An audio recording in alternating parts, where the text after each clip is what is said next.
champagne glass, raise to the future, drink to the past. Thank the Lord for the friends he cast and the play he wrote for you. And if you love, we're live on the internet. Good evening, everybody. How you doing? Good to see you, buddy. Good to see you too, man. That was definitely. This was a little bit more right on the edge of we were putting that video together. I realized right as I finally got it uploaded so it would run before we started that I hadn't shared any of this stuff on Ellis's page or ours. Oh, so I went to the live version and I started sharing it, but every time I did it, the version that was playing here was also playing there, but 10 seconds behind. So I had three versions of the song playing at the same time, trying to keep my brain sane enough to, well. So for those of you joining us this evening, this is Tribal Mischief Podcast. I am Jake Bush. And I'm Ethan Baird. And this is our third podcast. Somehow we are 3 podcasts in. The fantastic Adam Ezra kicked us off a couple weeks ago, and we had Randy Green and Dan Whitener from Gangstagrass last week, and we are just great keeping the tempo up with an amazing artist coming up in a few minutes this week.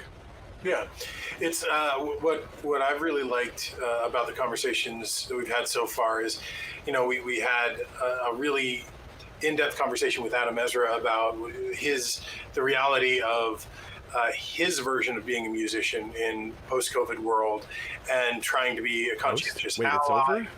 Well, in COVID world, you're right. Yes. So post-normal. Right. And it was really thoughtful. He's just such a thoughtful and engaging guy. It was really a fun conversation. And then to sort of follow that up with Randy and Dan, who are just, they put more thought into communication of everything going on with Black Lives Matter, with just sort of the world in general, with race relations, with being an ally, with being someone that can amplify other people's voices, which I regardless of the racial aspect, I mean, I'm a loud guy. There are a lot of good lessons in there, regardless of everything else. But I love that lesson, and to be able to follow up those two really timely news related conversations with a conversation with literally my favorite living songwriter, a guy I have been going to shows of for too long, so long that he probably wouldn't be happy if I actually threw the number of years out there. But special thanks to Kate Pritchard, who was the lovely young woman who took me to my very first coffee house, which was his coffee house. And Kate and I haven't talked in years, but I've been listening to Ellis pretty much every day since. So it was a good deal. I think I have a slightly similar story. I was working at a summer camp in the late 90s, and this I'd been there for a camper as a number of years, and then worked on staff. And one year, God, it must have been 96 or 97. Long after camp was over, I get this mixtape in the mail from this girl who was she was a lifeguard at camp, and I was like, well, that's interesting, because I was young and stupid and had no idea that this girl was crushing on me, and that's why she sent me a mixtape. But it had Martin Sexton on it. It had Ella Fitzgerald and Louis Armstrong. It had Stars Fell on Alabama on it. You mean when girls give you mixed? Yeah. It was, look, believe me, a few years ago when somebody told me, it was news to me. So, but she had included a couple of tunes from Ellis's 1994 record, Stories. They had Last Call on there and Don't Breathe on there. And so my first introduction to all this great music was, I have a girl to thank for that as well. Yeah. So to be able to have Ellis here and sort of talk about a different version of what COVID life is like for musicians, as far as the change in daily routine for someone who's Ellis Ellis is one of the hardest working artists out there that I've seen. He has been a road warrior for well over 2.5 decades. Again, I'm going to cheat out of any specific dates because I'm going to let him do that. I'm not outing him, but it's just I'm particularly interested in seeing how someone like him, who's really sort of defined a lot of his existence as an artist by that specific routine, that being out on the road, that going out and that getting stuff done, and what it's like to have that turned on its head. And like, I'm looking forward to that. I'm looking forward to just like, he's a storyteller, man. Yeah. Like, I like to think I'm a storyteller. I am. You're a heck of a storyteller. You're a good one. Don't sell yourself short. But yeah, Ellis is a hell of a storyteller. We got to open for him a bunch of years ago. So for those of you who don't know, Ethan and I started this thing called Tribal Mischief a few years ago. This is the third episode of the Tribal Mischief podcast on the Tribal Mischief podcast network. But Ethan and I are also in a band called Pesky J. Nixon. We've been doing that for about 15 years, and we were lucky enough to open for this gentleman a few years ago in Natick, I believe. And Adam Ezra, as a matter of fact, was playing percussion with him then. That's where we met him. That was the first time we met him. Yep. So, it was an absolute treat, and we'll talk more about that in a bit, for us to get to share the stage with him.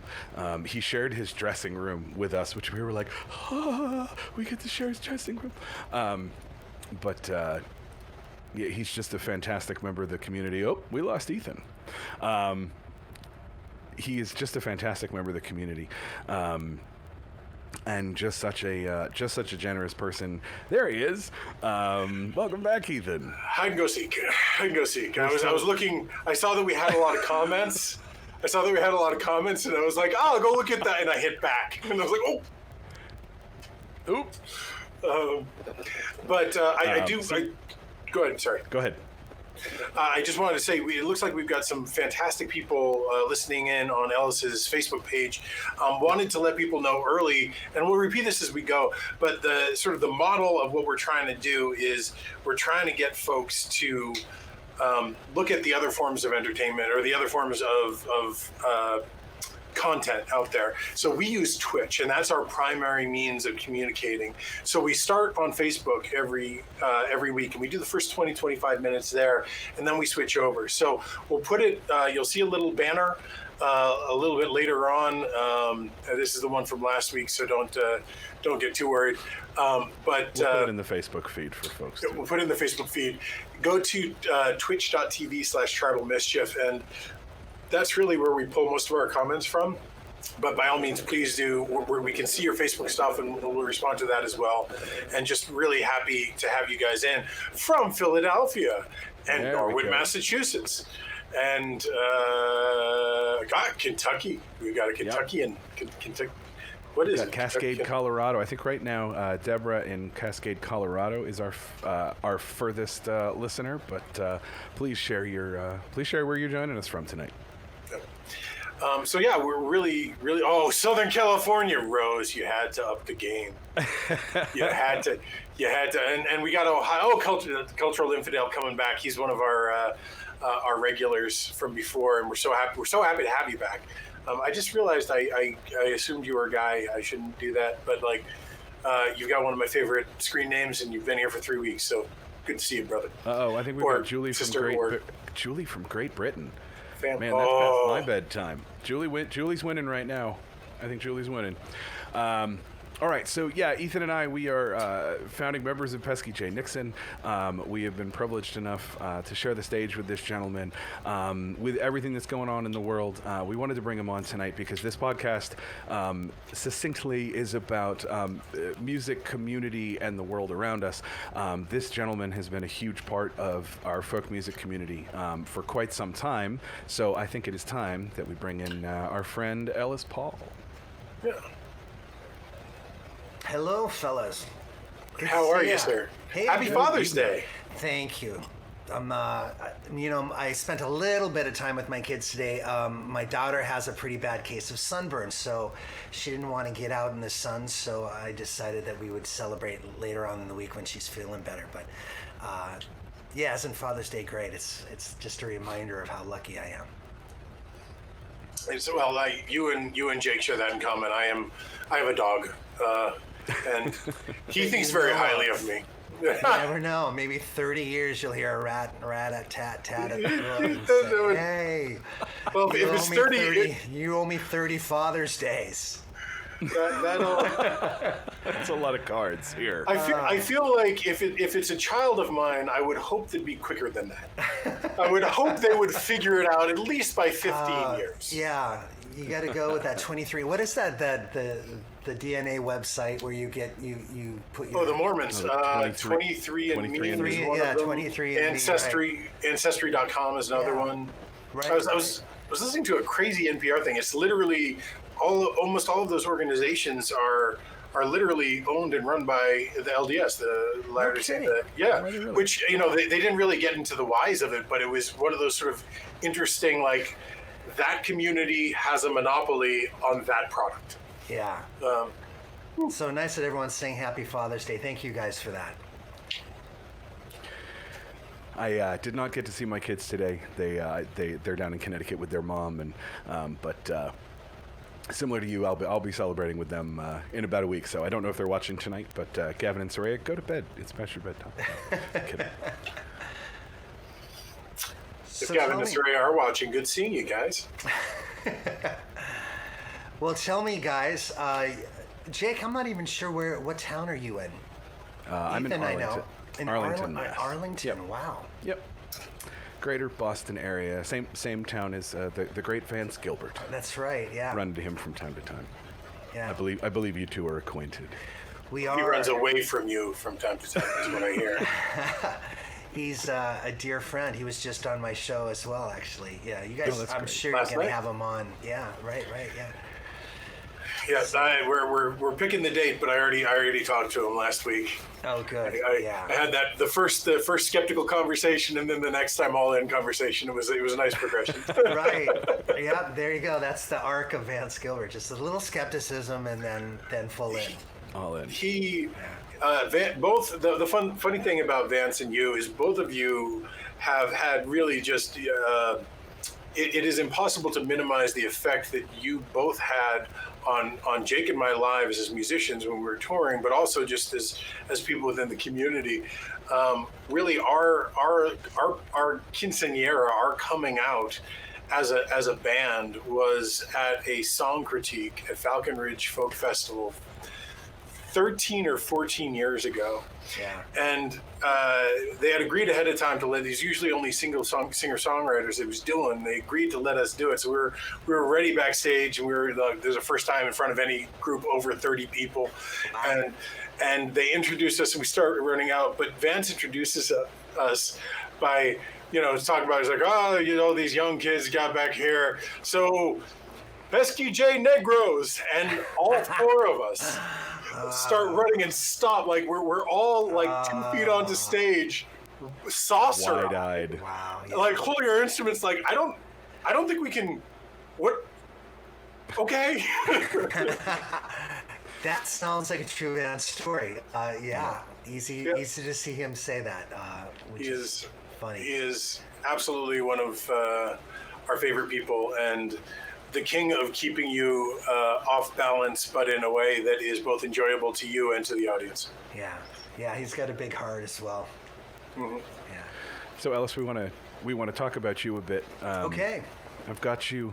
Is this right? 200 shows a year and 80,000 miles in your car. Is that right? On average. Well, I suppose 80,000 is about right if you put in all the rental car miles. Usually my car runs around 55 to 60 something. And then there are all those flights to the West Coast and to the Midwest and sometimes to the Northeast and additional miles there. But yeah, a lot of miles on the car. And not 200 shows these days, more like 125 to 150, but well over 200 days on the road. Just doing my thing, and that's sort of the way it's been for the last 30 years. I started in 1989 right there in Boston at Club Passim in a place out in the suburbs called the Old Vienna Coffeehouse with Vance Gilbert and Patty Griffin, Daryl Scott, Martin Sexton, Darrell Williams, Jonathan Brooke, this Katie Curtis, this incredible group of New England songwriters, because Boston was sort of like the third best city to live in outside of New York, LA, Nashville. Boston was in that crowd of, if you weren't shopping your songs to other people, it was just an incredible place to live and learn the trade. And then you had to compete with these other people for attention and walk on stage after Vance Gilbert or Patty Griffin and somehow pull the crowd into what you were doing, which was always a challenge, trust me. It was an incredible time and I loved it, really. Yeah, I remember when I think the first show I saw you at was at the Me and the Coffee House, and I think it was 93. I think it was like 93 or 92. Recollection of you had a soundboard somewhere along the way.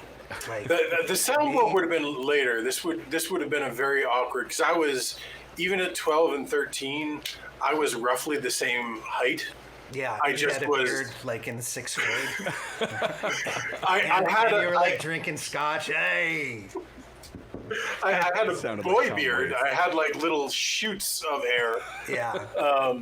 But I remember, I think it was the release of Stories, if I remember correctly. It was your sort of Stories, part of the Stories tour. Sure. When that album came out. But I remember grabbing at the time all of your albums, including the old tapes, right. Like the cassettes. The cassettes. Yeah, I vaguely. But you played a tune last night from that, Worn Out Pretensions, which I haven't heard right, yeah. in decades. And I was sitting there being like, I remember this song. Yeah, right. I haven't had a tape player in 15 years, but I remember this. Well, I got to say I love the Me and Thee, because you go into this. It's in Marblehead, Massachusetts, but it's in, I got that right? It's in Marblehead. Yeah. Yeah. Yep. You go in and it's in the old part of Marblehead. It's not in this kind of suburban Square Street Marblehead. It's in that place where it was clearly built around cow paths and people dragging stuff from the ocean up the hill, and all these one-way things and houses that are 400 years old, and you come to this incredible church on the crest of a hill that is in the shadows and has like a little colonial light out the front, and you go inside and there's 200 people in just completely pin drop quiet, huddled in there on the pews, and you're playing in this historic church, and it's just a beautiful place. A lot of history for me in that room. It was one of the first suburban coffee houses in a church kind of setting that hired me, and those are very, very important on the American folk circuit, especially in New England, and it's one of the best in the whole country still to this day. Yeah, no, I started volunteering there shortly after that show, and I've spent 20 years sort of regularly helping out there, and it's such a just warm, wonderful room, and I can. One of my favorite things about that particular venue is the journal that they keep. Of all the performers that play there, they're asked to sign this journal, and they've got 10, 15 of these thick journals. And one of my favorite things doing when I was working there as a teenager was reading through these journals and all these fantastic names, Tracy Chapman, Susan Warner, Sean Colvin, all these people that had sort of played and come through. And one of the things I loved was the interplay amongst artists. In particular, you had a habit of writing back and forth. I know Vance was one of them, but there were a number. I think Christopher Williams, and you would exchange messages. It was really fun. Yeah, those I love those things. You got to take those as serious pieces of art and history, because they are. They're like a written history of the people that have come through there. And who knows, if you go back far enough, maybe Paul Revere played the place. I know that's a pretty old church. That is, it is. If I remember correctly, it is technically the oldest coffee house north of Boston. At least that is the claim to fame that they put up there. Then again, it's Marblehead, and Marblehead, Beverly, and Ipswich have been fighting over birthplace of the Navy for 200 years. So, yeah, who knows? It's hard. You got to draw straws there. But yeah, anyway. So how's how is going from 200 shows a year to essentially living at home for 3 months? It's okay. I mean, I picked up a little twitch along the way. The thing is, I live an exhausting life when I'm on the road because I come home and I've got 3 or 4 days to catch up with my kids and their schedule, and sometimes that entails waking up early. Sometimes it entails just running them around like a taxi cab driver, and then I'm off on the road again doing the same kind of thing for myself. So it's been a good break and a scary one at that. Literally, the rug was pulled out from under my feet. The career that I was generating money in order to feed everybody in my life had been taken away, and I had to recreate that life here on the internet in this very chair in front of this very microphone and with these lights, and learn how to do this thing as as more of a little, very, very tiny media company. Instead of being a touring songwriter, it's more about the relationship between me and a camera and what happens.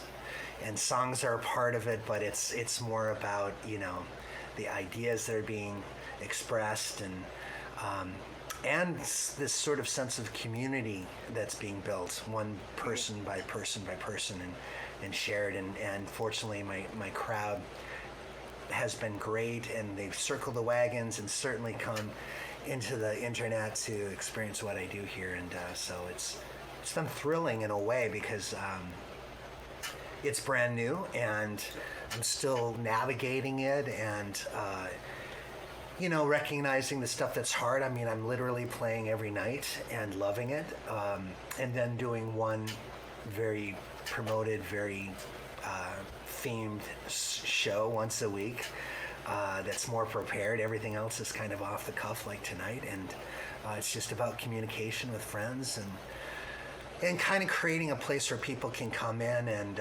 settle into what I do and just leave messages back and forth, and it's been really fun.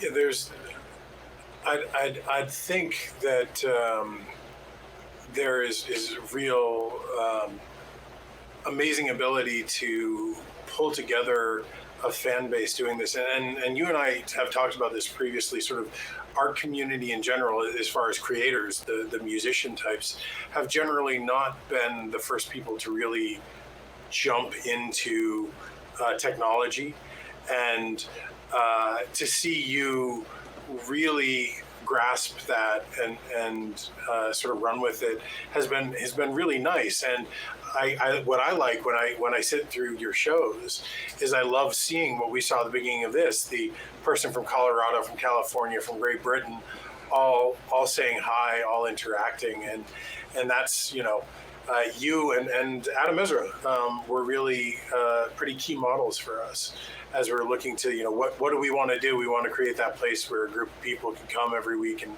have a conversation. Yeah, and so much to talk about right now, and music and art, is an essential part of that conversation, and it's going to be the glue that holds us all together. You see things happening in our culture with, songs like Tom Persada Rao's $20 Bill, and even going all the way back into the '60s with Blowin' in the Wind, and how that can be sort of a calling card for change and something that people carry with their own voices into their own little rooms like this and share, and one by one you knock people out with it, and in that way we move culture towards that center point that we really want to be living at instead of in opposition.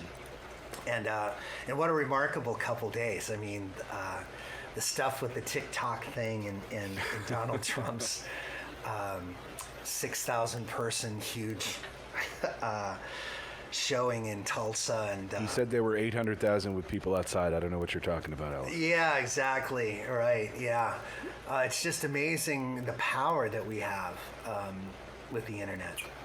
Yeah, and it's Tom's song, for example. It's just an incredible thing, and it reminds really me a little bit of the TikTok phenomenon, because that just took off on its own doing. Tom wrote a song, put it up the day he wrote it.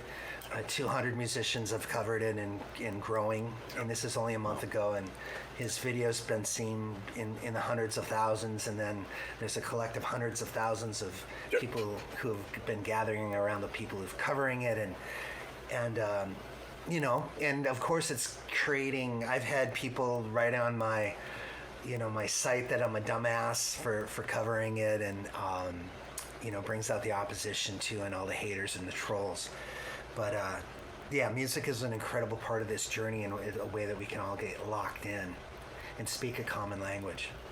Yeah, and in particular, the compassion that we've felt in the people that we've talked to, in Adam and Randy and Dan last week, and not just in doing the right thing, but sort of inviting people to engage meaningfully is, I don't know, I think that's, people, it's often said that no one's mind has ever been changed on Facebook.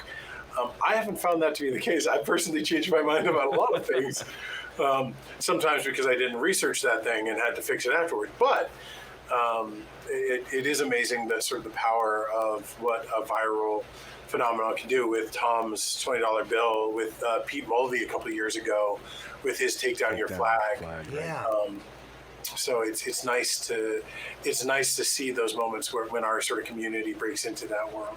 And I think that's the interesting sort of extension of of folk music. I mean, that is the root of folk music is protest music. If you're looking at the 60s and things like that, and this seems to be the continuation of all of that. And there's more ability to spread the word. There's definitely more polarization and all of that now, to be sure, but it feels like there's even more ability to spread those sort of messages, like Take Down Your Flag and like $20 bill. And of course it should happen like that. That's what we want. And who cares if minds that can't be changed are not minds that are worth engaging in. We want people that have enough of an intelligence and an open heart, that they can sit patiently with an idea that's new to them, and especially with what's going on. I think George Floyd's death was just so shocking, and it's hard to argue that it's anything but a racist, violent act. That it's really broken open minds that seemingly couldn't be cracked open before, and I hate to say that someone had to die in order to make that happen, but people are really reacting. And you're seeing a lot of signs up there like Black Lives Matter. I'm sorry I didn't pay attention before, but you're right. And then have people in power say all lives matter, and not really willing to become part of the conversation in the way that it needs to be understood. It's like a counter argument to something that no one's saying. Yeah, it's and there's just no way to. There seems to be very little way to address that and say that nobody's disagreeing with you, but you're having an argument with yourself. No one's disagreeing with you, saying that this group matters too. You're just showing yourself to be a white supremacist because you're not understanding the point, and either you're completely incapable of taking that step, or you're refusing to. There's no other way about it. And it's amazing that these people in power are doing it and just revealing themselves. And I think it's clear in the number of people that showed up last night that it's affecting the base of that administration. And Republicans believe in what they believe in, and I think a lot of them are true Americans and patriots and they're not racists. And there's just points in the agenda of the Republican platform that they want to grab onto, and that keeps them there. But I think they're seeing the naked version of the Republican Party right now, and how dangerous it is. And certainly, at the very least, the naked version of Trump's American Party or Republican Party. And I think I was watching we had this wonderful conversation with Randy Green. I don't know if you've met the guys from Gangster Grass. Really wonderful. Only in the hall at Folk Alliance. Folk Alliance. And So they definitely tend to blow through hallways like Yes. definitely soberly. Vikings. Like amazing. Really quickly, just good night, Julie. Thanks for tuning in. Thanks, Julie. Thanks for hanging in there tonight. But I was listening after having that conversation. I sent it out. I've got this really large extended family of about 80 people that are constantly checking in with each other and weekly cocktail Zoom hours and that kind of thing. And sort of shared that and got a lot of really interesting thoughts. But I was sent to a podcast called All Work No Play, where they had on this actor named Kari Payton. I think he's been on The Walking Dead and a bunch of other places. But he was talking about the scenario in a way that hadn't even really hit me, where he was expressing his sort of sorrow at the entire George Floyd thing. But in talking about it, he said, "And I feel so sorry in some ways for the officer, not because he's not culpable. That officer is absolutely culpable, and that officer should be dealt with the way he has. But the fact that he worked for an organization whose job was protecting and serving, and was cited 16 times, and at no point in time did anyone pull him aside and say, 'You got to cut this out now.' And in that lack of discipline, allowed him to essentially have his life and someone else's life thrown away." And that was sorry, it might feel like an odd segue, but it was one of those things that I heard, and it really stuck in my head because I hadn't heard that particular angle on the entire argument. Yeah, and we don't know what was going through his mind as it was being done, whether he was conscious that he was killing the person versus whether he was just on a power trip and just wanted to subdue him in a way that had some personal finality to it. But yeah, I can understand that perspective, but I don't agree with it. I think I think he murdered somebody. I do. Oh, agreed. And I think that, anyway, a deeper point for a different thing, but the idea I think behind it, if I am understanding it correctly, was more about this was a systematic failure. This wasn't one bad seed that did one bad thing. This is a system where someone can do something wrong 16 times and never face discipline for it in a way that stops the behavior. Yeah, and that's the problem, and that's, we can call that systematic racism. I think that's what the BLM people are saying. Is like, hey, this is happening over and over and over again with certain cops, and we need to protect the citizenship of those people, and make sure it's not happening 16 times. Come on, I mean, yeah, you got to do something. You have to step in, and so I think there's hopefully going to be a revamping of police forces so that those policemen that are repeat offenders will be dealt with properly and either let go or reprogrammed. But again, it's this hedge set of, can these people recognize a new mindset when they're so glued into this with blinders that they can't see? And re-educating not just police but all of us, we all need to be able to call out it when this kind of stuff is happening. We have to be heard. We have to sing out. We have to speak out. We have to use our cell phones. We have to do all of it, no matter who we are. In order to make real change, all of us have to be involved. Yeah. Anyway, so moving. This is the rough segue. Moving from sort of that weighty discussion back to you and what's going on with you. I mean, you just released a fantastic new album last year. Thank you. Storyteller Suitcase that won Best Album of the Year at the Northeast Regional Folk Alliance. Thank you for that. And I believe you got an award too from FAI, if I remember correctly, from Folk Alliance International. It's been great to see the art taken care of in a way where it's recognized, because I've been around for 30 years. You know, that was the interesting thing with this record for me, is that, you know, it brought a lot of accolades, and my early albums brought those kind of accolades.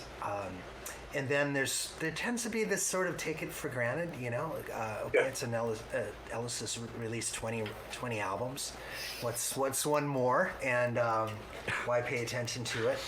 But so the next one can drink. I think that's the rule. Yeah, right. So I thought, I knew I was releasing something special with this one, especially because it was entirely controlled by me. Every note was produced by me, and to have it get the win some awards like it has internationally and nationally has been really, really beautiful. How would you, if you don't mind, when we're going to, and just I should say again to anyone watching in Facebook land, thank you guys so much for watching. We do shut down here and move over to our Twitch page, and we're going to be doing that in about 4 minutes. So please head on over there and ask questions. Thank you for the questions. Deborah asked some questions. We're going to move on from that particular discussion, but I'll write to you about that. Anyway, I'm interested, because I have been following your career for 27 years. I've been a big fan of Ellis Paul music in all of the iterations, but I have a lot of feelings on some of the differences. How would you describe Say Something Stories Ellis versus Storyteller, Suitcase Ellis versus trying to think of one of the middle ones, verse. I apologize, I'm having one of those mental breaks, but verse sort of the middle albums. Sure, yeah. Well,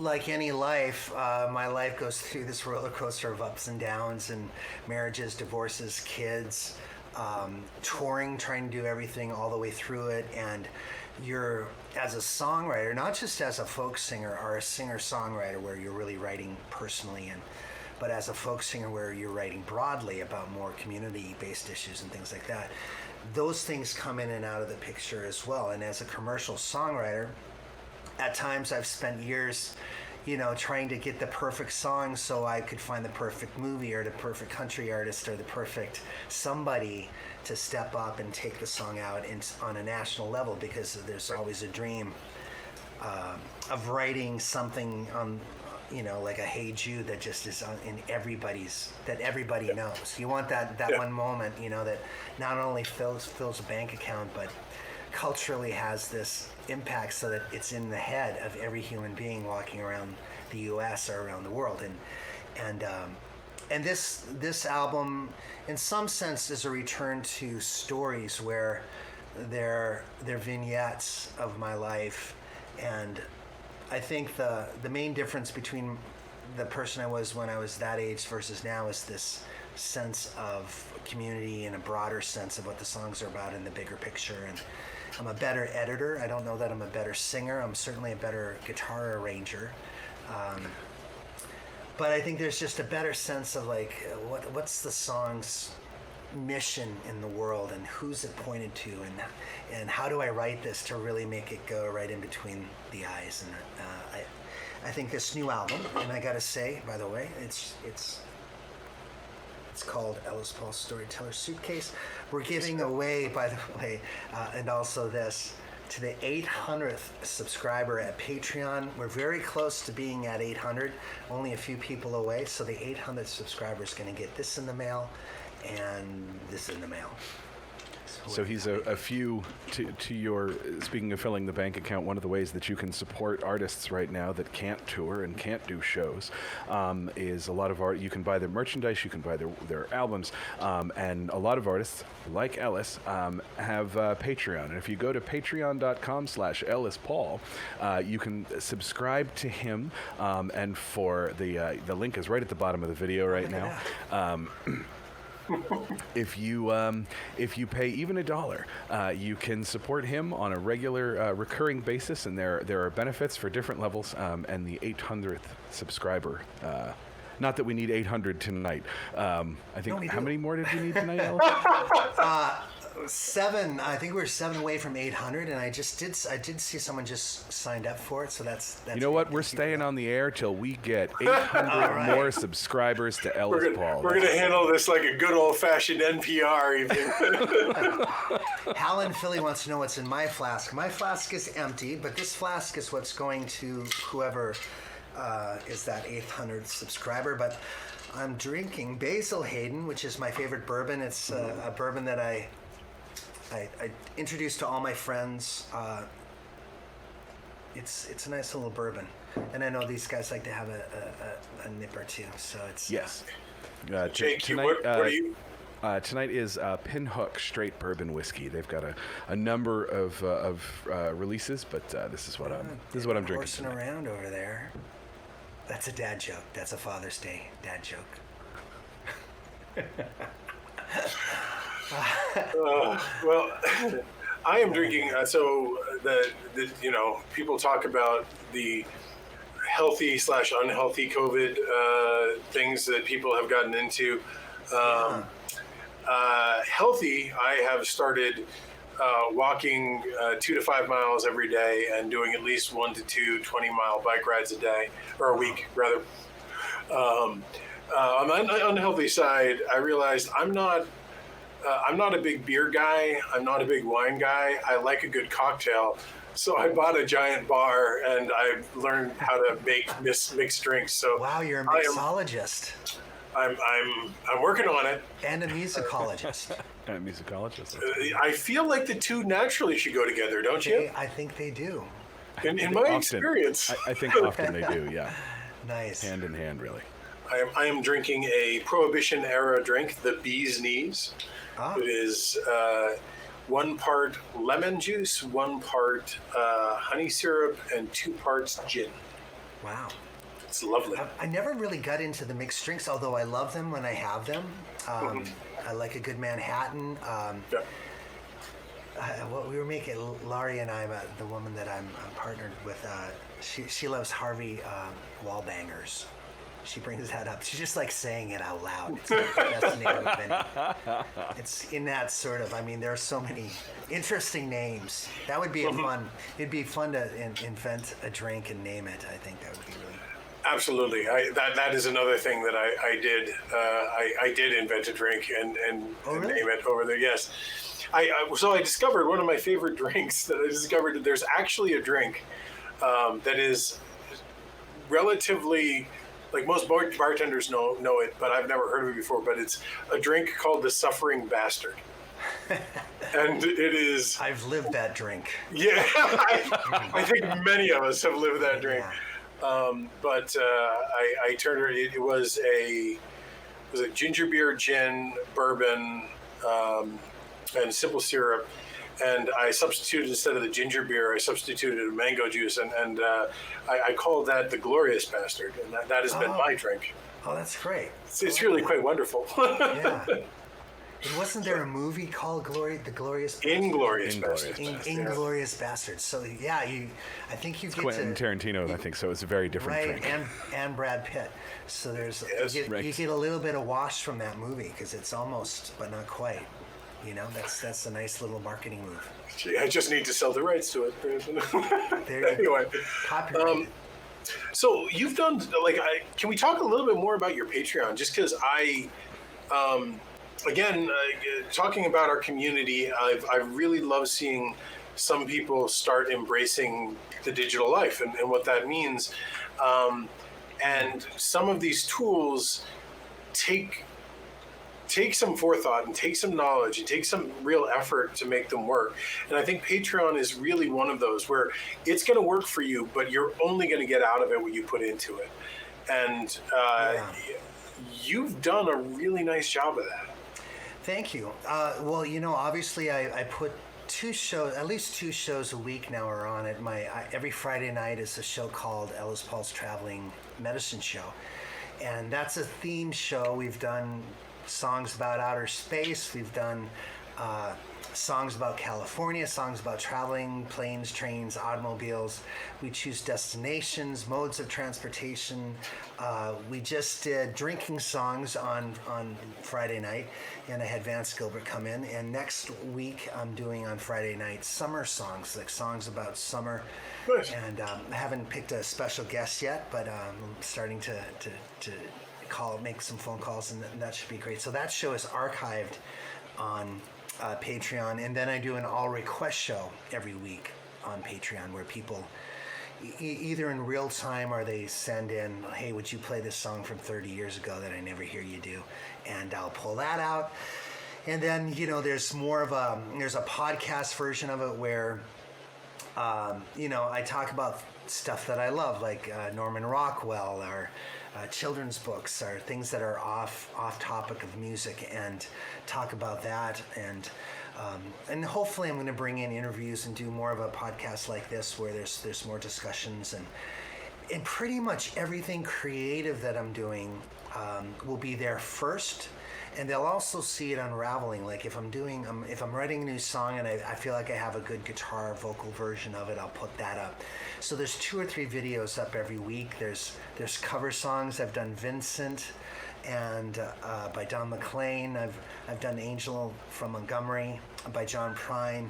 I'm working on an Elton John cover right now, a Don Henley cover, and that's going to be the place where people can get, the only place where people can get those things, and as well as writing new songs as well. So it's basically going to be the place I'm just funneling all of my creativity into that.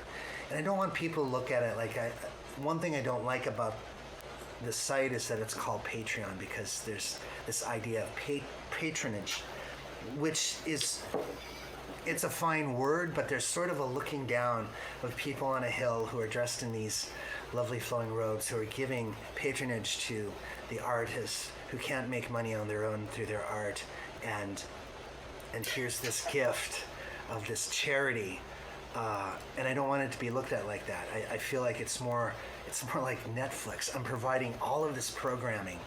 I'm providing conversations with people. I'm providing live stream shows. I'm providing covers, new songs, commentary, artwork, essays, and you're buying into my creative life. And I appreciate the help, of course, and I recognize that there's payment. But I feel like I'm overproducing for what most people are giving to the site, and for me to feel like it's charity is belittling to the artwork. So I don't like the conceptual side of that. I want them to feel like they're tapping into this vein, and the more that they give, the more they get from the vein, and that's the difference. And the vein is sort of my lifeblood and my creative life, and the stuff I think about, the stuff I care about, the stuff I'm creating.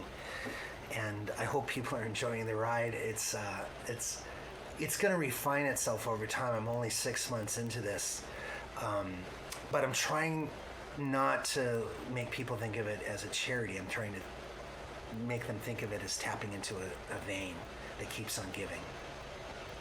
Well, I think one of the great things about Patreon is, people, the people that really are drawn to live music, they love not only that experience, but especially for the artists that they gravitate to. And your songs are so powerful and so relatable. Again, such a fantastic storyteller. Those are the sort of things that people gravitate to. And so to have something like this, where, we talked earlier and you mentioned that Patreon is sort of the backstage pass. Like, you get that insight into the creative process. My son's into rap battles, but he loves Patreon because he gets to engage with the people that are creating the art that he loves, and he gets to participate. He gets to see, he suggests lyrics and things like that. Yeah. And so for people that are appreciating your art, as Ethan and I both do, it's a really cool perspective into that process that folks wouldn't otherwise have.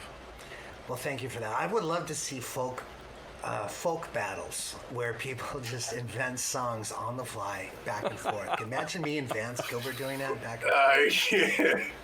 We I can think make you that would, happen. Yeah, that we would can all make that turn happen. dirty at some point. that no question. Whenever he gets backed into the corner, that's when he starts to reveal the dirtiness of the mind. He'd be fabulous, but if you get him backed in the corner, that's when things would really get entertaining. So are you guys? I love that you can generate this sort of focus on. Yeah.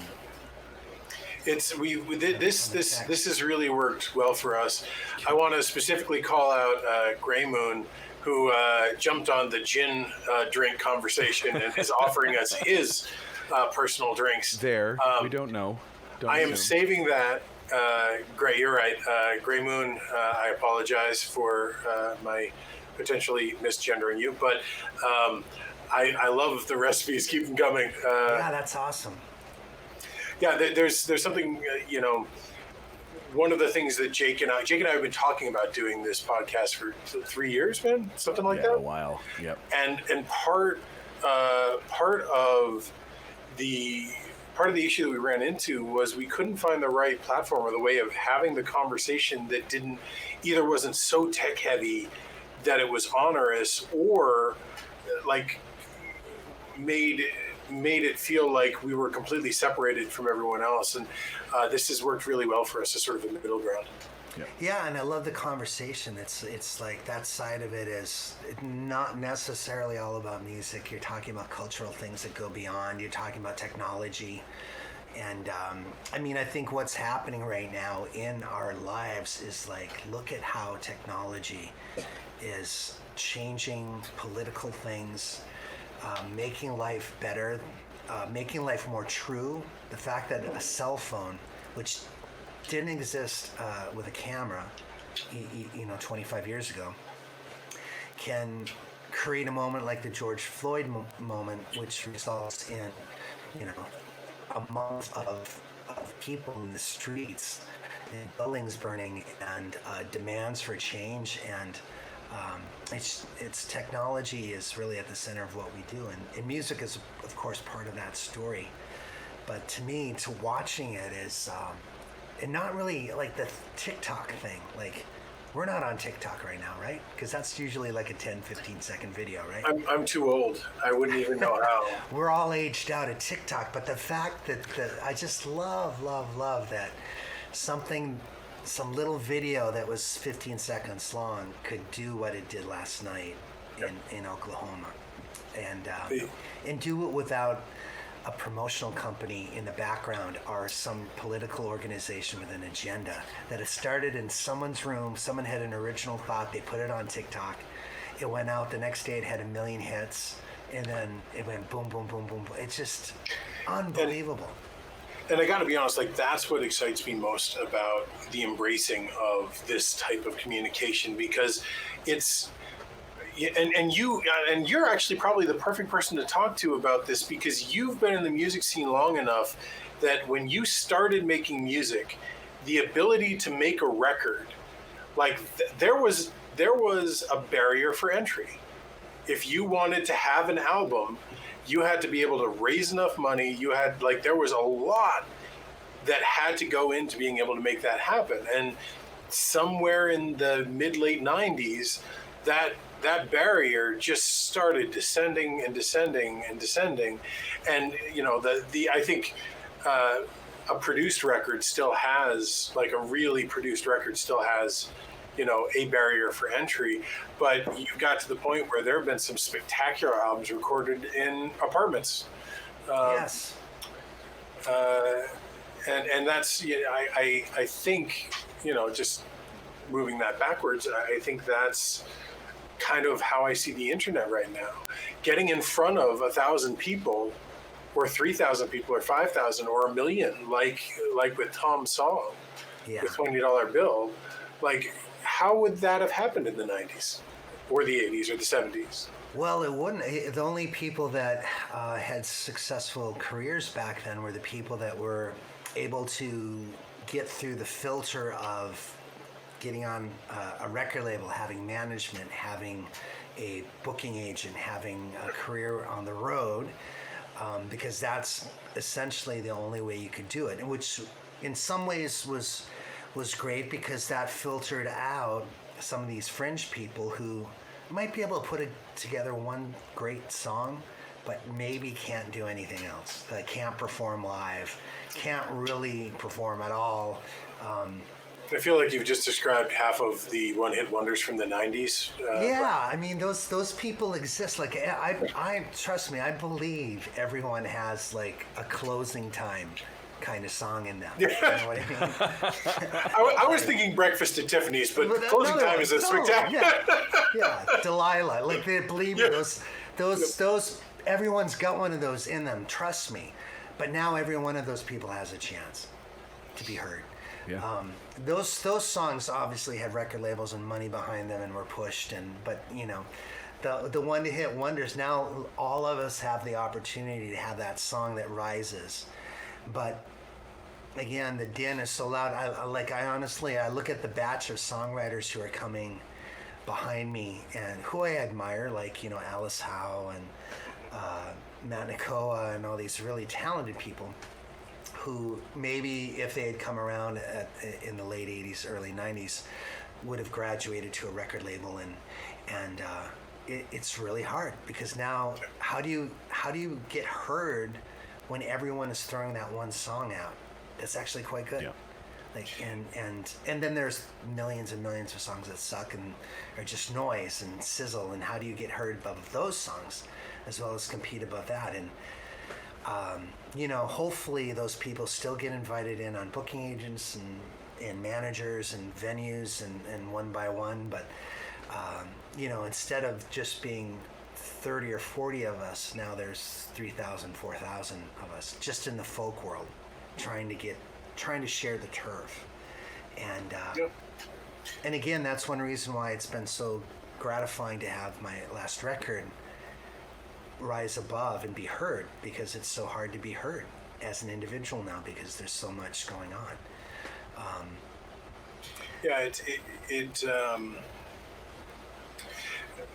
The barrier for entry was lowered, but also the ability to really puncture through also was raised to a certain extent. Yeah. And what I love, and what really made Jake and my experience in our real active years on the road, was the fact that there was a generation of artists like you and Vance and Adam and Cheryl Wheeler who took chances on us and allowed us the opportunity to get in front of your fans that you spent years cultivating, and, you know, gave us a shot at perhaps winning over some hearts and minds there. So there is, you know, it is one of the positive things out there that I really love about this community, is there is a sense of internal obligation, might not be the right word, but internal responsibility to not only focus on your own career, but on making sure that the community as a whole continues moving. Yeah, I feel like I'm a link in a chain, and I'm here in the chain because people like Bill Morrissey and Patty Larkin and John Gorka and all those people gave me a piece of what they do and inspired me and taught me how to do their thing. And I've made it maybe more of an official part of my business than they did. Like, I do run a songwriters retreat. I do adopt openers, and you know, I've adopted openers over a course of 2 years and shared my entire national audience with those people. And I feel like I need to do that because there's no school for this. There's no way you can learn how to do it unless you're given these opportunities. And to do a focus thing like an adoption program where, you know, Rebecca Loby or Christopher Williams or Seth Gleer or Adam Ezra, if they ride in the car with me, they'll just learn from osmosis. They'll see the show. They'll see how I behave in front of the fans before the show, after the show, how I interact with them on stage, the jokes that I tell, how I stand, how I use a microphone, the songs I write. And I know that they've all learned a great deal from watching me, just as I have from watching Bill Morrissey, Patty Larkin, John Gorka, Sean Colvin, Suzanne Vega, Tracy Chapman, all the people that came right before me. And that's such a great parallel between, you know, what you try to do with up-and-coming artists, and really what Ethan and I have tried to do with Tribal Mischief, even before the phrase Tribal Mischief came up and we started the lounge stage at Falcon Ridge. And thank you. I think that was Ethan's, pretty sure. I feel like all of my great name ideas, like Pesky J. Nixon, Red Duck, all of those things have come from Sunday, driving back from Falcon Ridge after not sleeping for 4 days, just trying to find something to keep me from falling asleep. You hallucinate them. Absolutely. I love them. They're left field, but very, very colorful. I love them. We started the lounge stage with the real intent of, we knew a bunch of main stagers, but we also knew a bunch of up-and-coming artists and people that we really wanted to showcase. And, we've done that over the years, and we've had, I think, over 200 artists that have played that stage. Amazing. And, that's really been the thrust of it, is to, great, folks are going to come for Red Molly. We know that, they're going to come for the headliners, and they're going to stick around. But the thing that we love is the artists, the folks come over to us and they say, where did you find this person? Where in the world, this music is amazing.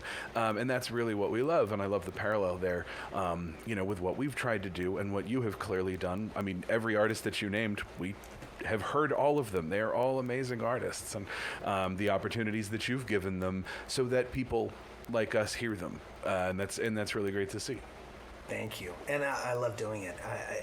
It inspires me to have someone come on stage that can own the stage, and then I have to follow them in whatever manner. Anja Duvikat, you give her half an hour, and then you have to retake the stage after she's just completely cast a spell on an audience. And and I learn as much from those people as I have from both my peers and the heroes that came before me. I really learned a lot from watching them. Watching how Adam can control a crowd and convince them all that he'd invite them into his home for coffee or a drink, and he has that kind of way of, I'm just the guy that grew up with you next door. Come on in, which is an amazing gift. Absolutely. We've seen that firsthand. We opened for him down at Daryl's house a while ago, and a week later he was doing his CD release on a boat in Boston Harbor, and we're 300 miles away from Daryl's house and a week removed, and I went on the boat and jumped up with Adam and played a couple of songs, and I couldn't walk across the boat because people kept stopping me and going, "You're in Pesky J. Nixon. I just saw you a week ago." And I'm just like, right. You saw me a week ago 300 miles from here. Exactly, and there were right? dozens and dozens of people that would just follow him around. And you're absolutely right. They all, he has that, he generates that connection with people. And sometimes it's not, and this is true of both my career and Adam's, it's not about trying to hit 1 million people 100 times. Nope. Maybe it's about hitting like a few thousand people 1 million times. Like to have that create the kind of space in your creativity that people never get bored of it. So the people that come in are like, wow, I haven't heard that song in ages. Or I love how he thinks about this thing, and they never get tired of it. They just keep on coming back, and it feels like a kind of home, like a place of comfort, especially in a fucked up world like the one we're living in. We're living in a time where you want to feel like there's foundation beneath your feet, and wherever you can find it, and music is one way of finding it. And I think, sort of, just to circle back, and then we'll have you play some music, because frankly, you're really good at that, and you're here, so why not? But just to circle it all back on itself, I think to me that's really the power of Patreon and tools like that. Is I understand your particular relationship with the word and the notion of patronage, but I think for a fan, especially in today's world of music, where I can buy your CD, but I don't own a CD player anymore. And if I'm buying that CD, I'm buying that CD because I like you and I want an excuse to give you money. So what I feel like Patreon does, without devaluing you as a creator, is say, I'm creating a space where the people that care about what I'm doing can allow me to keep doing that by contributing. And you can say, you know, we could go with that old model where you're buying t-shirts and you're buying this and you're buying that, and there's nothing wrong with that. But for a lot of people, they just like listening to you. And they trust in what you're producing is going to bring them joy. And yes, I understand from the artist perspective that there's a little, you know, person on the hill dropping change.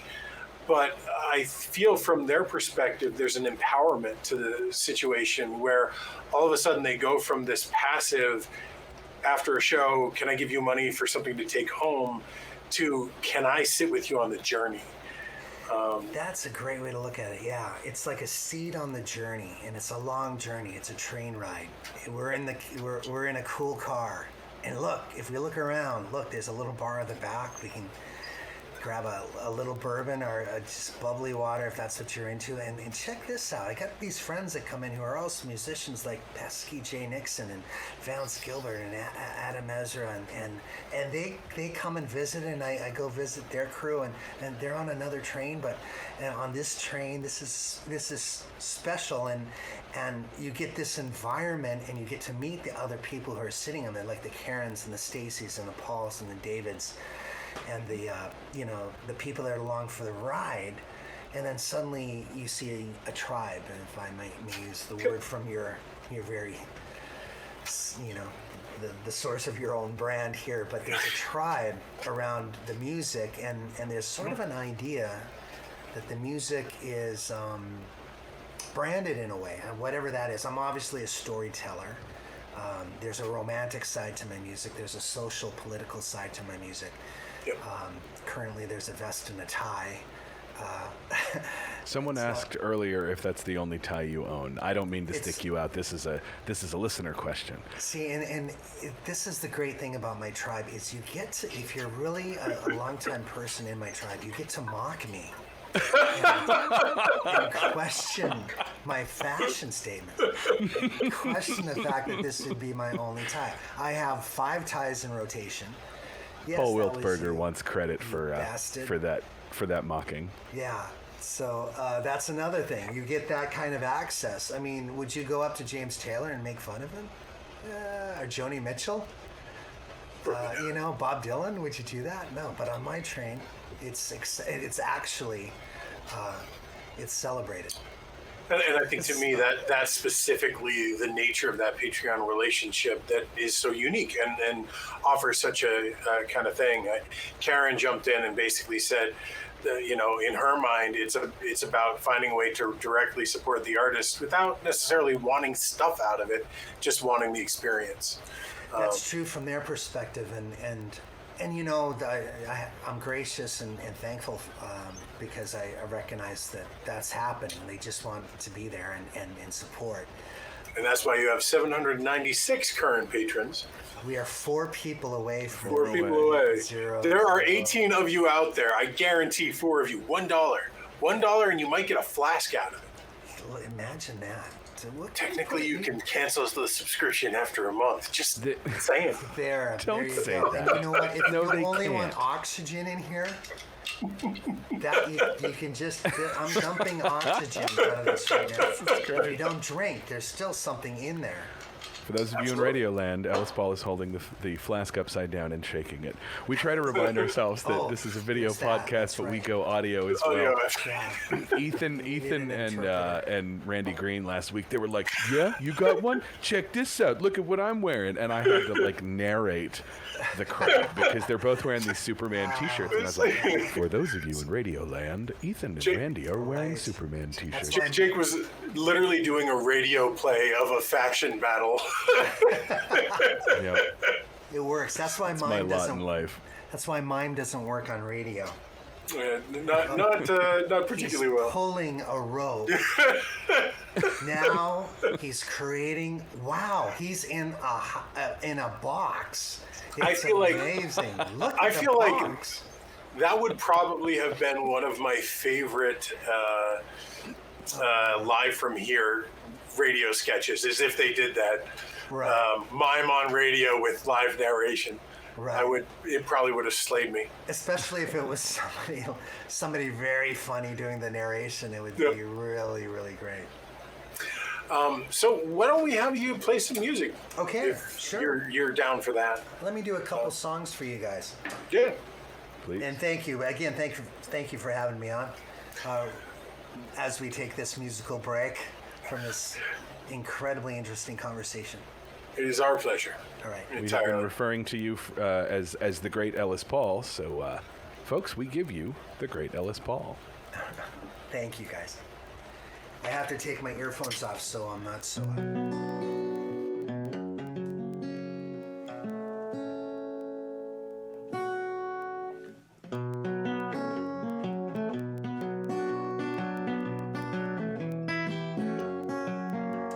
Now this is on the new album. It wasn't written by me. It was written by a guy named Michael K. Brown. He lives in Atlanta, but when I heard it, I'm like, that's just a perfectly written, almost Woody Guthrie-esque kind of song. So I'll do it for you.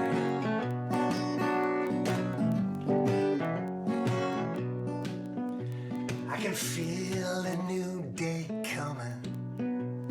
Change is on the way. I can feel the wheels of progress humming. I'm just waiting on election day. Now you've tried to keep me quiet. Well, I've got things to say. I got a voice and it won't be silent. You're gonna hear it come election day. Well, I'll be here on election day. Won't keep me away. I'll be walking proud, talking loud on election day. Well, you've been working in the shadows, getting rich so quietly, making deals with all your friends. You forgot that you work for me. So just say that campaign promise. You never keep them anyway. You just talk the talk, you don't walk the walk. We're gonna fix it come election day. I'll be here on election day. You won't keep me away. I'll be walking proud, talking loud on election day. Well, now the party's over. It's time to polish up your resume. Maybe spend more time with your family, starting on election day. I'll be here on election day. You won't keep me away. I'll be walking proud, talking loud on election day. On election day. On election day.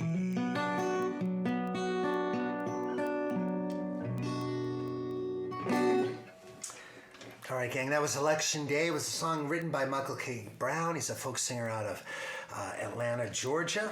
And I want to thank a few people here. Jake Bush for turning. Look at you guys. Ethan and Jake have become members of Patreon in the last few minutes.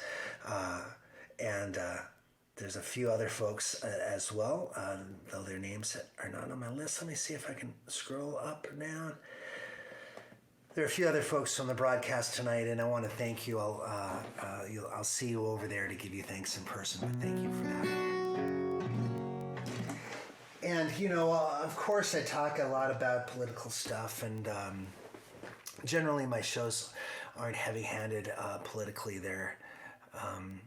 They're more storytelling about characters that are at some kind of crossroads and looking at the broken parts of their life and how to change them. And usually they're at pretty intense moments in their life where they're going, yeah, I can make that change or do this or do that.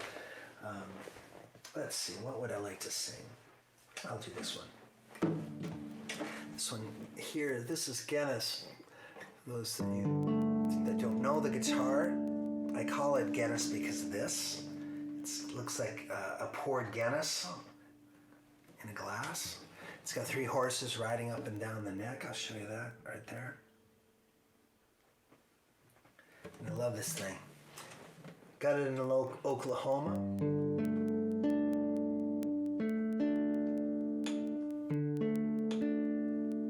There's this idea in our society that your 20s are the decade that you're supposed to take the risk of living the dream of what you want to do with your life. And after that, you kind of got to get back in line, have kids, find a career. And this song explores what I've seen. People in their 20s who want to live a dream as a musician, and this group of people that are getting in their 50s and 60s near retirement age, and they want to get back to the life that they gave up in order to have a career that covered their families. And the truth is, it's never too late. It's never too late to start. It's never too late to dive in, whether you're 20 or whether you're 65. Gauguin didn't start painting until his 40s. Van Gogh was painting in his late 20s, but that's when he started. It's a late start. So this is called You'll Never Be This Young Again.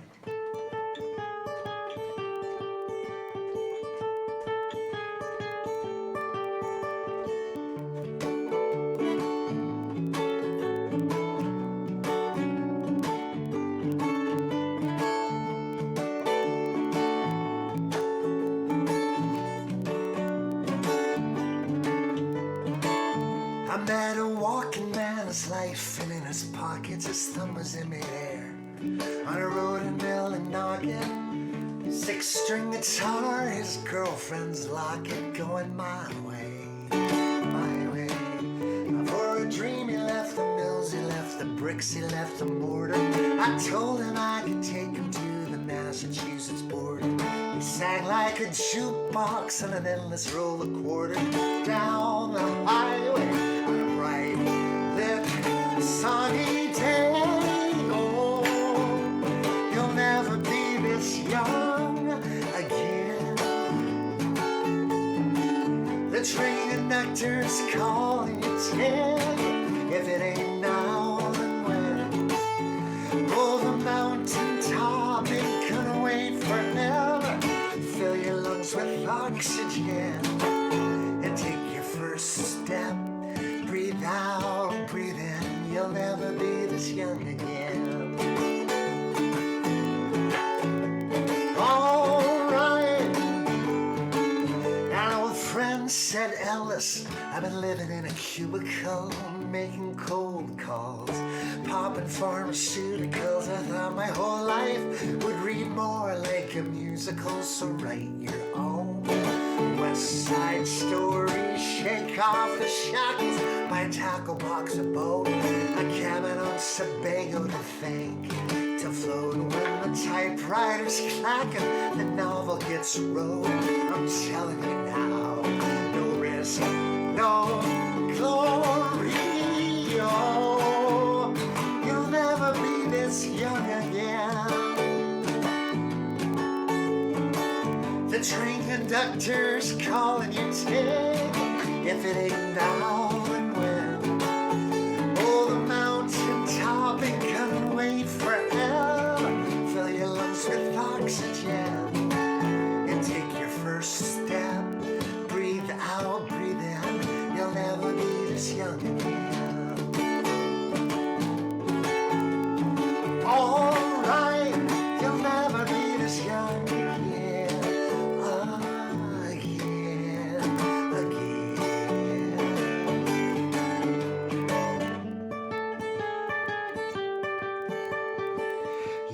So many heartbeats, you only get so many first kisses, so sweet. Dreams don't come easy, they don't come cheap. Don't let the haters kick them out of you.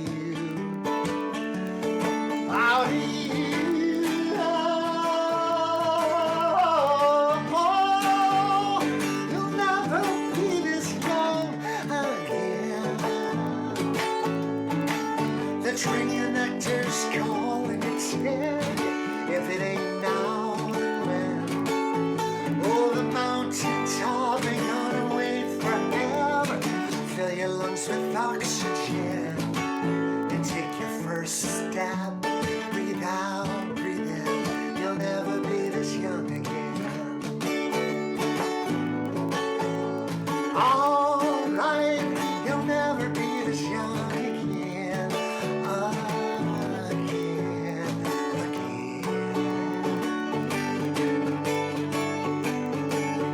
Oh, you'll never be this young again.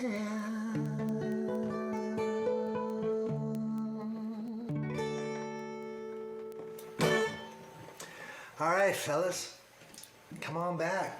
Oh, look at that. There's a picture of Guinness. That's a nice shot, brother. Where'd you guys come up with that? Is that one you took, Ethan? Yeah, that was that weekend that I got to be your roadie. That was a fun weekend. I took that. Let me put on that earphone. I only heard you. That was something you took, right? Yeah. That weekend I was your roadie a year ago. Oh yeah, man, that was so fun. And thank you. That photo's gorgeous. Totally. If I didn't send it to you, I'll send it over. But, yeah, send me all of those. Yeah. If you sent me them, I might have called from them, but I don't remember calling that actual shot, and I'll put it up on my Facebook page. My guitars, have taken on their own personalities because they're named. Obviously, Guinness is named, and I've got all sorts of Guinness paraphernalia from fans over the years. Then I have, this is Kismet, which was won in a raffle at the Woody Guthrie Folk Festival. And this is Maggie, which I got called by Martin to come in and pick out a guitar. So Martin gave me this one. It's called Maggie, and it's an Eric Clapton 0028. And then this is named after Lucille Ball. It's called Lucy. And it was made by a luthier in Albany who put my name on the headstock. I love that. Awesome. It's kind of like a chocolate box. The sizes, as guitar players, the sizes of the guitar kind of dictate what the flavor of the sound is coming out of them. And so I have a small guitar, I have a medium small, I have a medium large, and I have a very large. It's almost like the Three Bears, the Goldilocks collection. Ethan swung by my house a few years ago. He's like, "Hey, I'm going to buy a new guitar. Do you want to come with me?" I'm like, "Cool, sure. Let's go to the guitar shop." So we went to the Music Emporium, which I think is in Lexington, Mass. And I just figured we'd walk in and he'd play a couple and he'd pick a guitar. And 4 hours later, yeah, it's hard to be in that. That's an incredible store. One of the best guitar stores in the country for. It's fantastic. We love that place. But I did not expect it to be a 4-hour adventure. And of course, he wound up picking the very first guitar that he'd picked up, that he talked himself out of at the beginning of the trip, went all the way around the store, played all these different guitars, and wound up with that one. I was like, are you kidding me right now? 4 hours for you to pick the first guitar that you picked up. That's amazing. But at least it's guitars. I mean, if you come on that trip with me, it's accordions, so. That is true. And I have spent a good amount of time at Liberty Bellows with you. You have, in Philadelphia, Pennsylvania. Hey, I just want to say a thank you again to you guys. Jake, of course, you joined. Thank you for that. A gentleman named Brandon joined Patreon. Miscellanea, that's a great name. And Ethan, thank you guys for joining up on Patreon. We are 3 folks away. So we did some nice progress there tonight on the Patreon membership. Which is great, because I get worried when we do that call that we're going to watch and see the numbers start going down, and that will, that's always that's kind of an indictment on your quality. Sometimes you have political discussions, and it's like, wow, why is that happening? Why are the numbers shrinking? Well, it's because people don't agree with you, and but I'm at the point where I have to embrace the stuff that I care about. And my kids are 13 and 15. They're part of this TikTok Generation Z, and they're coming into a very different world. The most predominant thing in their life is going to be technology and global warming, and they're not going to put up with our denial bullshit. And no. and because technology is going to bring truth into their lives onto a screen, and it's going to show them global warming, which it already has. You can read about it on a daily basis and deny it if you'd like, but the videos don't lie. There are homes in North Carolina, New York, New Jersey on the coast that are starting to be swept into the ocean, and it's going to continue worldwide. And we created that world for them, and they're pissed. Yeah. And I think the percentage of people that have the affluence to empower the ignorance of those issues is going to get smaller and smaller, so that they will absolutely still be pumping the money into trying to push that ignorance, but the collective experience of all of us in living the reality at a certain point, you can't tell me global warming isn't real when my house is underwater, or when there becomes a reality to it. Yeah, there was an Arctic Circle. The Arctic Circle just experienced a 100-degree day. Yeah, in Russia I saw that. And that's real information. And listen, we used to be part of this thing where we said, listen, all you have is your vote. It's not true anymore. You have a cell phone. This was shown this weekend with what a cell phone can do to someone who's trying to run for president. The cell phone we are empowered. We have a single voice, but the collective, that cell phone brings this collective voice into a swarm and can create social change and can upset the balance of power if people act collectively. And that's what is happening with millennials and Generation Z and the rest of those folks. And I think it's technically more as Gen Z now, because I'm technically a millennial and I'm 40.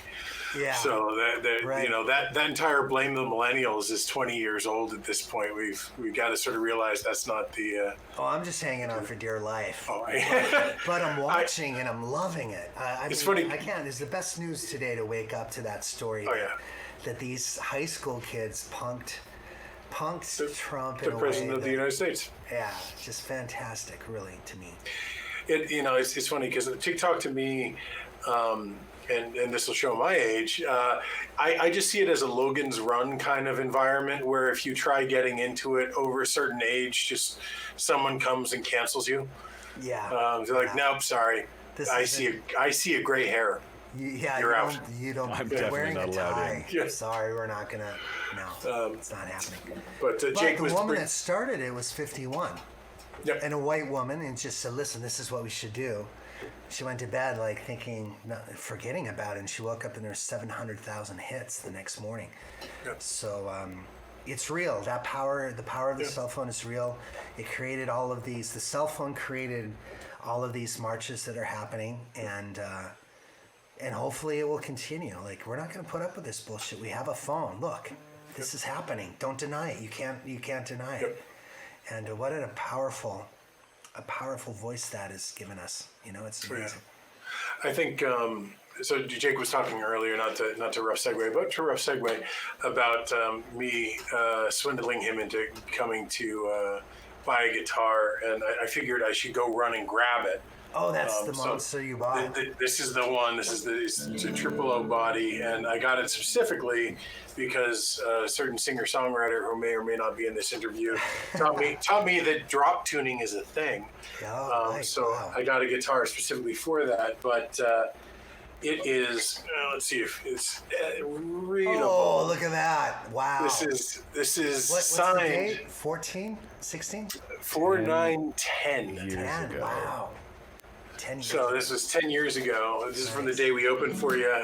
Had you sign it, but that has been one of my two touring monsters for about 14 years now. And as I recall, the funny story behind that is that for those who don't know, Ellis, I don't know how tall you are, but Ethan is 6'6" or 6'7", something like that. 6'6". We don't need to make me any taller. So Ellis's guitar strap broke. And Ethan went, well, No, I got you it was covered." there was a couple string. You broke 2 strings. Oh, that's sorry. In the that's- final song, That is and you were already started it, so it was one of those like, and it was in open D, which caused that panic. But I had my guitar sitting there that just happened to be tuned. So yeah. Anyway, sorry. Just wanted to. Nice. And you saved the day. That's great.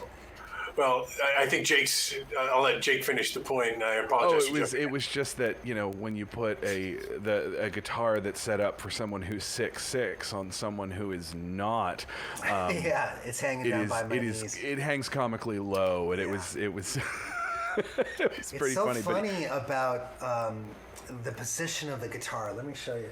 I'm going to show you this. I'll step back. This will be an interesting thing. Trust me.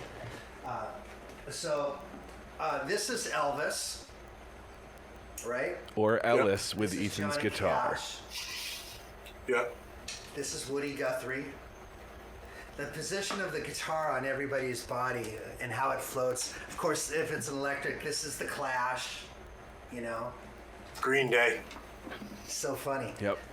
But God, it's different from every person has a different place where they put their guitar, and it somehow creates this body language that tells the story of who they are and how they want to be perceived. It also greatly affects the sound. Like there's a whole tone that is so specific. Like I know people that have tried to sound like Johnny Cash, and the thing that they never figured out is the fact that he plays it on his neck. Right. Yeah. He plays it like it's a machine gun. He's like. Yeah. But we should. One of the sort of like last real topics we wanted to sort of cover with you is like, and I apologize. We have this habit of just profusely talking about how much we admire our guests. So we're going to continue that and say, you are not just a songwriter, but you are, for a lot of people in this community, you are sort of the gold standard of what being a songwriter is. No, thank you. Due to both the breadth of what you produced, well over 500 songs at this point. Am I wrong? Yeah, it's probably 600 or 700. Yeah, but Yeah. a lot of those don't see the light of day. You know, and there's probably 1,000 overall, and those among those 300 that were never written down were just written on the fly at a show. There's a lot of improv songs going on, which is why I want to do that folk rap battle with Van Scope. We will produce the hell out of that. Man, if that you would are be fun. game, We should we'll do it on do this it. show. We'll do it. Yeah, all right. Don't tempt us. We're game. But anyway, I bring up specifically the songwriting for sort of 2 points. One is you've really sort of embraced teaching that art and trying to pass down, not just teaching people how to do it, but understanding the history of it. And where that comes from. And I'd love if you could sort of talk to how that, songwriting clearly, as someone that's followed your music for 25 years, it's always been close to your heart. But that moment where you became the advocate of songwriting, I'd love to sort of understand that. Well, you know, it's an art form that you can't really go to school for it because you can go to Berkeley and learn chord changes and theory, and they indoctrinate you with all of these things that kind of teach you to perform in a box with a specific set of tools, which I think people, and those tools are useful, don't get me wrong, but I think one reason why people drop out of music school is because they get the essential stuff that they need, and then they want to leave before they don't get trapped, before they get trapped in it and can't find their own voice. What's the old joke? No successful musician ever graduated from Berkeley. Exactly, but so many have attended. But so many dropped out. Yeah, and so what I was, I want to kick people forward, like young people who are in their 20s and 30s who are just trying to create a career out of it. I want to teach them the importance of editing and the mission of the song and the mission of their branding as an artist and how those are commingled and why they're important. And then for those people that abandon music, who are now in their 50s and 60s, I want to make their learning curve quicker so that they can get to who they are, at the center of who they are as an artist, in a matter of 2 or 3 years, rather than going through a decade like people like me had to, who were just developing and taking time and trying to, so I try and teach them editing skills and how to get to the heart of who they are as artists and as songwriters quicker. And most of the time it's through editing, really, because what happens in people in their 20s is they write a song and they think it's done. They spend a half an hour with it on a Thursday night. Saturday night they're at an open mic or on stage somewhere and they're performing it. And the idea essentially is great, but they're wondering why the audience isn't reacting. And it's because it just flies wobbly and it doesn't hit them right between the eyes. So, I teach them, what's the importance of the mission statement here? What are you really trying to, what's the elevator pitch? So let's try and hone in on what you want, what the essence of why the song exists. Because as a listener, you're like, why should I give you 4 minutes of my life? And even more specifically, why should I do it twice or 3 times or 4 times? You want that mission to be so clean and so clear that it hits people like Imagine by John Lennon or Fire and Rain by James Taylor. It's both personal, but it completely alters your DNA when you hear it.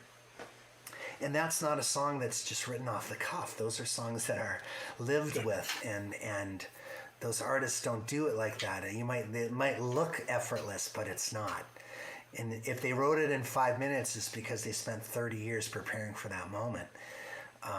So, the main thing I do is help them edit, help them focus, help them find a mission for their song and what they want it to do in the universe, and then teach them how to get there.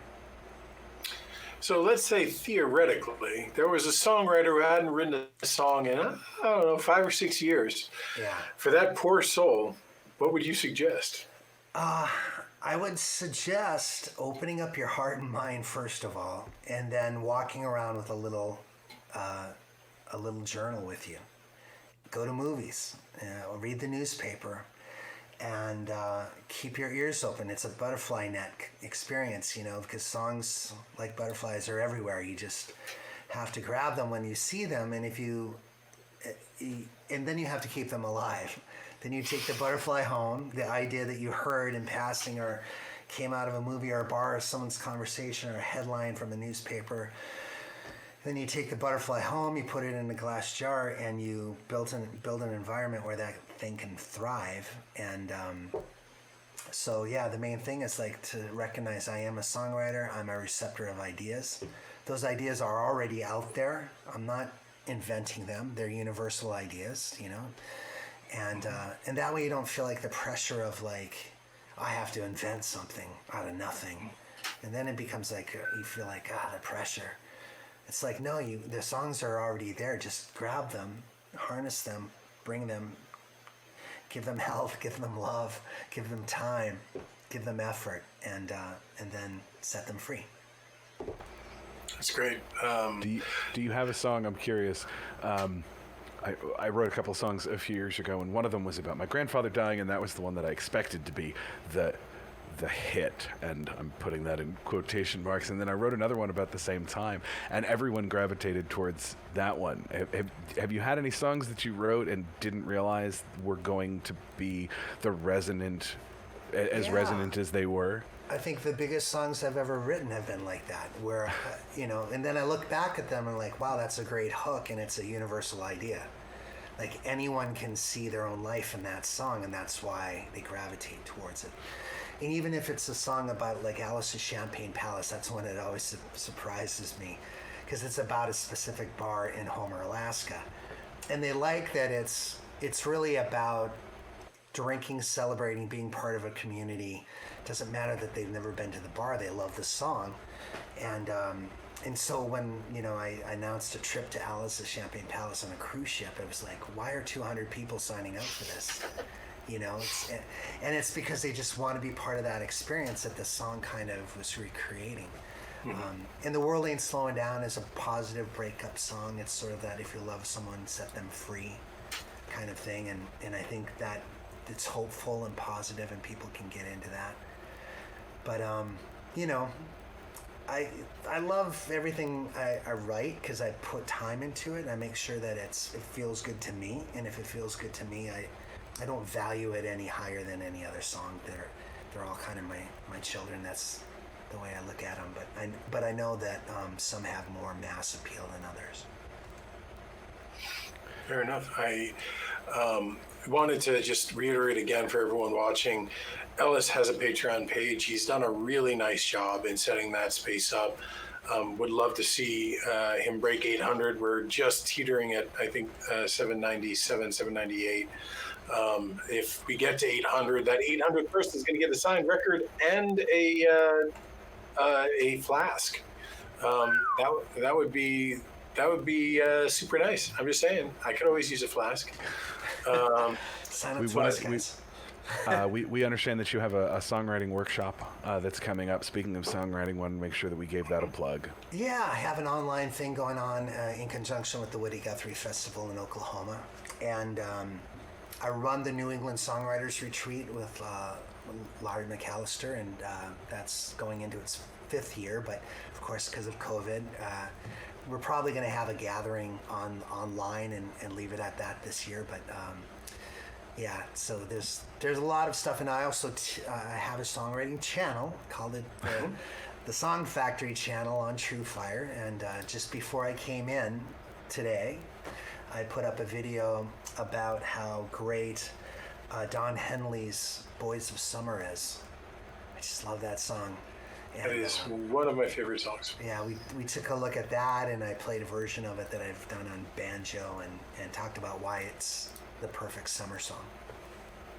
What's the best place for folks to find that stuff? I know that, Patreon's patreon.com/Ellis Paul. Go to your website to as a sort of clearinghouse for all that. That's a good I've place. added it to the ticker. There we go. Oh, there you go. Yeah, But for those my of you Song in Factory Radioland who channel can't right see there. the ticker, ellispaul.com. Yeah, and they can get one-on-one lessons with me at TrueFire if they want to talk through their own material. That's and truefire.com/channels/song-factory/H2351. You guys know this because there's something magic about writing songs. I mean, outside of having kids, it's the most, creative thing I do. It's the most godlike thing I do. Like, songs are like three-dimensional worlds. They're like little planets and little pieces of time. That character's at a crossroads. It's his hometown, and he's in that little three-dimensional world, and you created it. It's so amazing.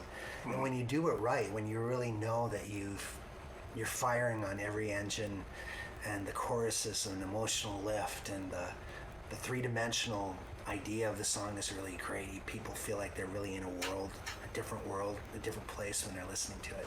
It's magic. That's why it's so addictive, I think.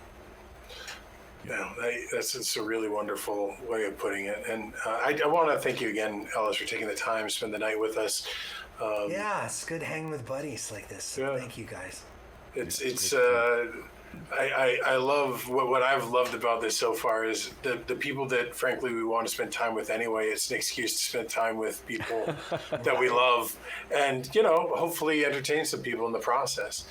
But I again we're going to leave that ticker on for the rest of the show, just so people know where to go to get in touch with you, and hopefully break that 800 thing. But I feel like we should probably let you go. We've had you on for an hour and a half. All right. Well, thank you guys for having me. Always great to Thank you. see you, and we'll do it again whenever you want. Just give me a buzz. I'll jump in. Sounds great. Thanks for the time, Ellis.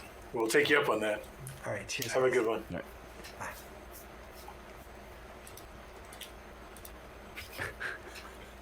Jake and I really have to coordinate. We've been double adding people and subtracting people and adding things and taking them out all night. For those of you watching the video, Ethan and I both have control, and so it's just been flipping in and out. It's episode 3. I think we're doing all right. I mean, we've had a hell of a lineup so far, and some amazing guests and amazing conversations. Well, yeah, and I love what I really feel lucky about is the depth of the conversations that we've been able to have with people, and I don't mean anything bad, because there's so many great DJs out there and people in our world, but most of that stuff is just really focused on the career stuff, and it's nice to have sort of conversations about what people are feeling about the world and this, that, the other thing. And I really appreciate all you guys, Karen, Gray Moon, David Schulman, Stacy Rico, all of you guys, thank you so much for sticking here with us. We'd love your input. I want to make sure you guys are aware that Tribal Mischief has a YouTube channel. All of the different episodes we do end up there. We edit them and we put them up there about a week after. We have an audio thing, so if you're one of those people that likes listening to a podcast on your way to work, realizing most of us aren't driving to work now, or at least a good number of us aren't driving to work, you can find us on pretty much anywhere, the Apple Podcast system, Google Play, Spotify, and would really love it if you guys came and joined us over there as well. Just a couple things really quickly. It really, really helps us out if you're watching us on Twitch, if you follow the channel. For one, it allows us to sort of show you what we're doing, which is great because we can tell you who's coming up. We can tell you all that. But we're also at a point where if we get like another 10 people to follow us, which costs nothing, it's just like hitting the like button. If you do that, we can actually start getting money passively for doing this. And that does make a difference because Jake and I love doing this. And to be honest, we'll do it whether we make money or not. It doesn't mean somebody's got to pay for the whiskey. Yeah. Is really exactly. Jake's whiskey bill is so high. So big. But following us here and on YouTube, that really, really helps, and giving us the feedback. And you can do that through our Tribal Mischief page. I think this week we're actually going to try to convert our page, which right now is just a shoving information out at you and turning it into a community page. So it's a place for us to have conversations, which is really always its intent. So we're going to try to do that. But yeah, it really, really helps, and we appreciate it, and it allows us to get feedback. As far as artists that are coming up in the not too distant future, we do have Vance Gilbert. I don't think he's next week, but he'll be in the relatively near future. I haven't finalized it, but there's a lovely, wonderful, kick-ass duo of women who've just been making Pride Month their bitch, and I mean that in like. That's great. I know at least one of the two of them would appreciate the hell out of the way I said that. The other one I hope would forgive me, but like they have taken this really difficult situation for the artist and music community, particularly in reaching out to people. And they've just turned it into we are raising money. We are here to represent the LGBTQ community and to really stand for it. And I'm not giving you their names, but if you know me well enough and if you follow us, you'll probably figure it out. But I really am hoping to get them in the next week or so. We'll likely have some of the Red Molly women on in the not too distant future because they are dear friends of us and we love them. I'm sorry, Stacy just suggested a bunch of people. These are great suggestions. Well, we'll reach out to Anjay. I haven't talked to her in a while, but Lobi is a good friend of ours. Actually, some of Rebecca's promo shots that she's been using for the last year are shots that I took of her when she did a house show up here. And there's a old antiques barn that she spent the day sort of walking around and trying on these 80-year-old clothes. And anyway, yeah, these are people we love and would love to have them on. So give us the feedback. Let us know. What's really important to us is that the folks we have on are open to these conversations. Because I definitely want to hear about people's projects, but you don't want to just have, you can't have an hour-long conversation about people just trying to sell you a product. It's really it's the depth that is the focus of what we're trying to do. So I'll let sort of Jake jump in here before we wrap up. But I just, again, want to thank all of you guys for joining us. Mark Orelli is a great suggestion, Karen, and I would die a happy man if we could get him on here. He only lives about 20 miles away. Maybe if we just, show up safely, socially distanced on his doorstep, he'll agree to do it.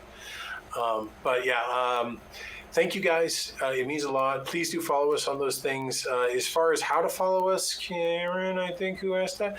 There's, I believe hold on. Jake's going to talk. Ethan, if you point just to your, let's see, that way. Go the other way. Yep, just below there's a heart. And if you click on the heart, you will follow Tribal Mischief on Twitch.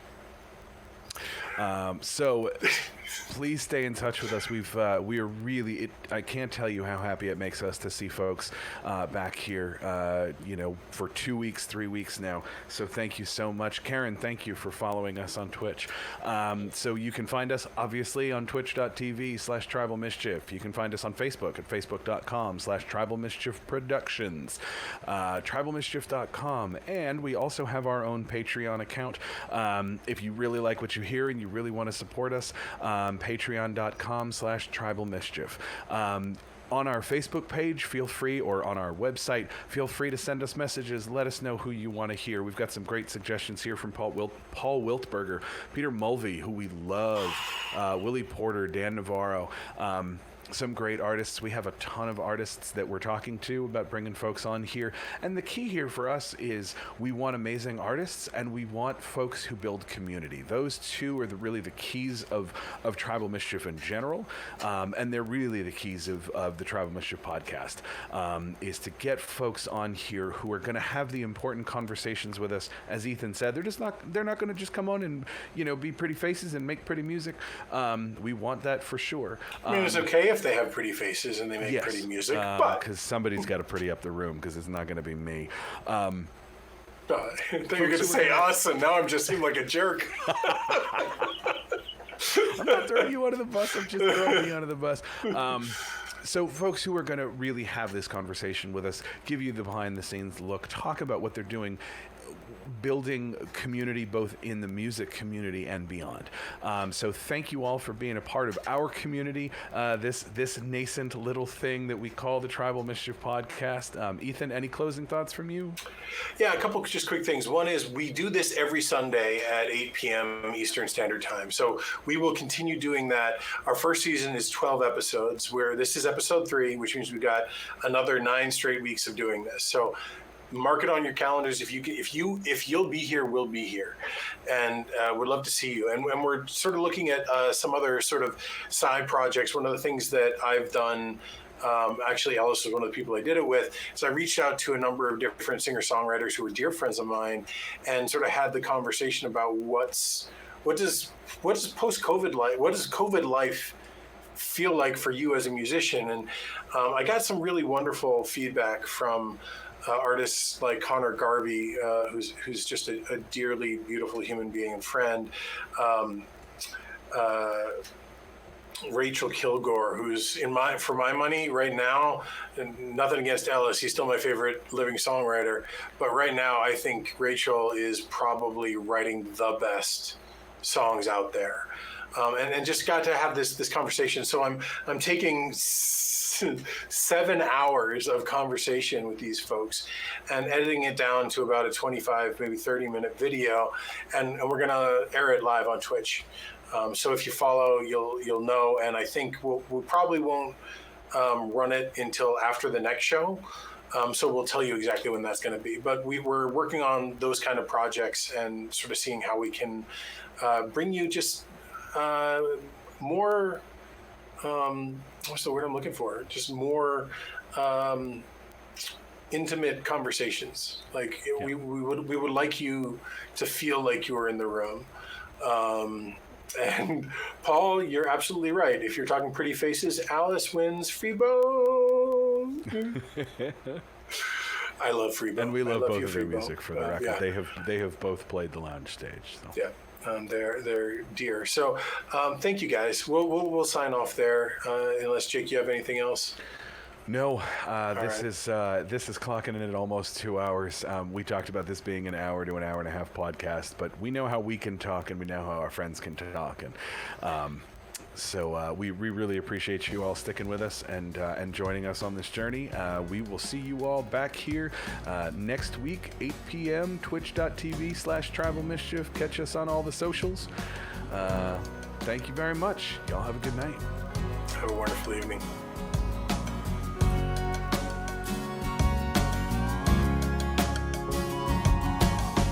I remember my first day alive, nearly made me blind. Everything I own fit in gasoline, head full of reckless dreams, that's what they said. When I told them I was leaving these streets at midnight, leaving this town that could never get me right. Waited for so long for this road song, kiss me 'cause I'm